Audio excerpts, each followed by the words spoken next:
This week we're going to talk about what's called the later English Reformation. We'll be moving from the reign of Queen Mary I to Elizabeth I, and then to the reign of the early Stuart monarchs, James I and Charles I. So we begin with thinking about the reign of Queen Mary I. We want to remember that King Edward VI dies quite young, around the age 15, in the year 1553. It had, of course, been expected he would live for some time. When he dies, there is actually a lot of confusion about who might become the next monarch. Jane Grey, a cousin, is initially declared queen. She was aligned with the Protestant Reformed agenda. But Mary Tudor, the daughter of the beloved Queen Catherine of Aragon, the wife of King Henry VIII, actually moves more quickly to London and does a sort of progressive campaign on her way to London. And as crowds pour out onto the roads as she passes by, and so she is made queen by acclamation by the end of July 1553. Edward had died earlier in that month. Mary is loyal to the Roman Catholic Church. One of the things to keep in mind here is that as she becomes queen, actually the First Council of Trent has met, or the first portion of the Council of Trent has met. She retains the Catholicism of her mother and is very much aligned with that. And so she moves to restore Catholicism, or papal obedience, to England, and to reverse the reformed agenda of Edward VI. So the first element of that we see is in late December of 1553. The Mass, the Roman Mass, is imposed by Act of Parliament. So the use of the English Book of Common Prayer is banned, and the old ways, which really is not that old, only a decade before had this been universally observed in England, the Catholic Mass returns. And Catholic worship actually returns quite quickly to many parts of England. We have evidence for parishes quickly restoring images that have been removed and hidden, of rood screens being erected once again. I have an image for you here of the rood screen of Ludham Parish that is from the time of Mary and survives later reforming efforts. Vestments, liturgical books, service items are all either quickly brought out of storage or quickly purchased.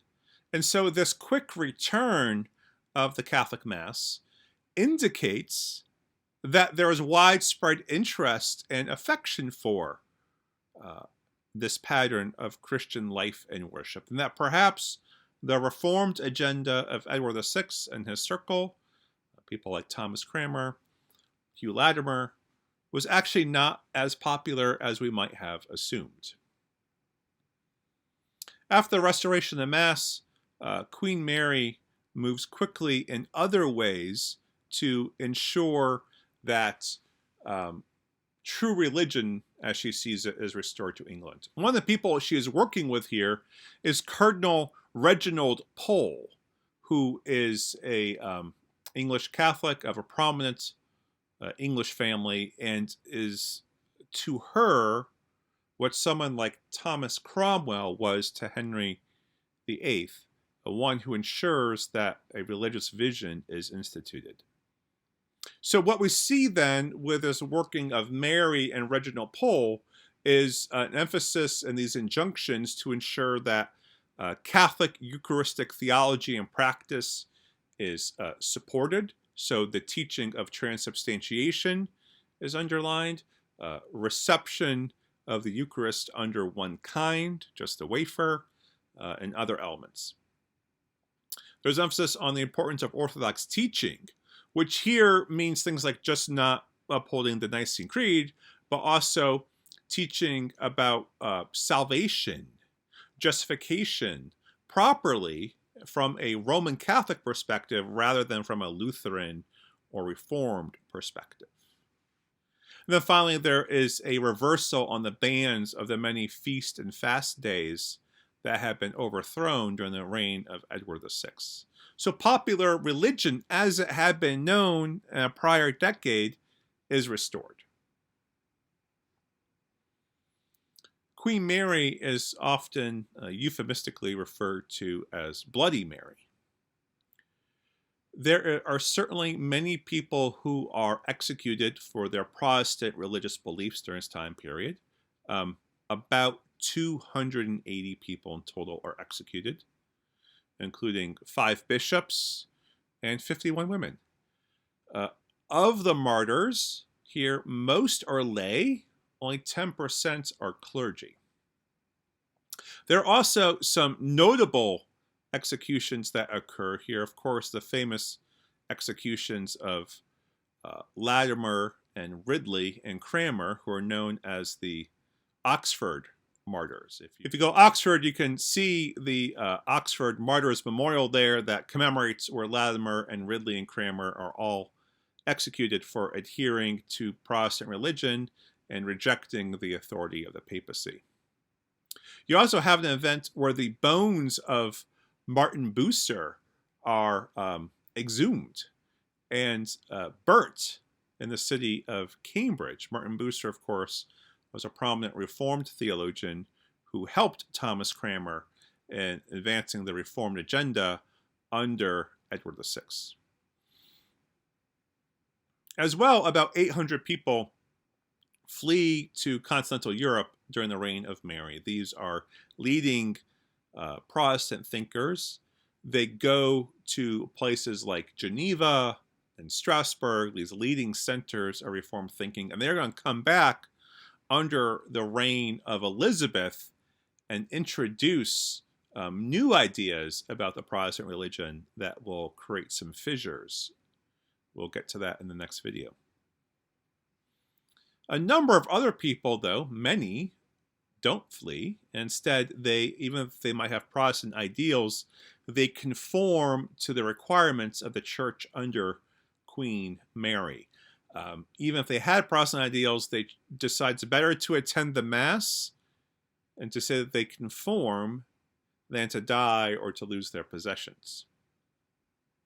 Now, we can revile Queen Mary for her executions, and they perhaps are warranted. But we also have to remember the many people who were executed under both Henry VIII and Queen Elizabeth for their religious views.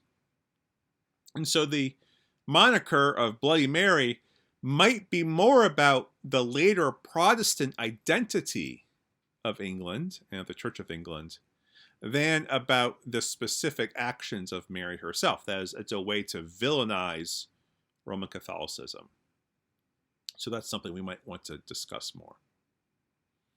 One of the things that's lost in that kind of scapegoating of Queen Mary is that Mary and Cardinal Reginald Pole are actually using England as a laboratory for trying to advance some of the reforms that the Council of Trent has been implementing. So notions of requiring bishops to remain resident in their sees, promoting seminary education as a way of ensuring uniformity of quality of clergy, heightened attention to pastoral care. These are all hallmarks of the Council of Trent and the reforms they introduce. And Pole really has them played out in England before anywhere else.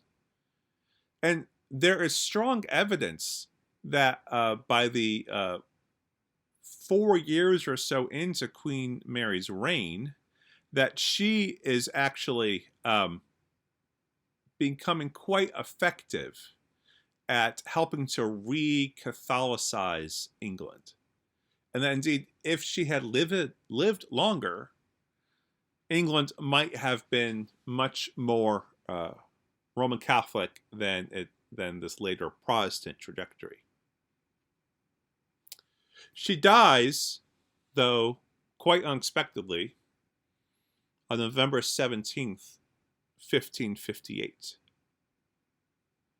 And this then is going to lead to the reign of Queen Elizabeth. But I think one of the things we want to pause and reflect on here is the disruptions that are occurring in the life of England. We've gone from the reign of King Henry ending in 1548, the short reign of Edward up to 1553, and then another short reign under Marian in 1558. So in about a decade, you're going to have three monarchs come into the scene, and then Elizabeth with her own reign. And so we can really pause and ask, what is the direction that England is going in, and what do the people think of all of this?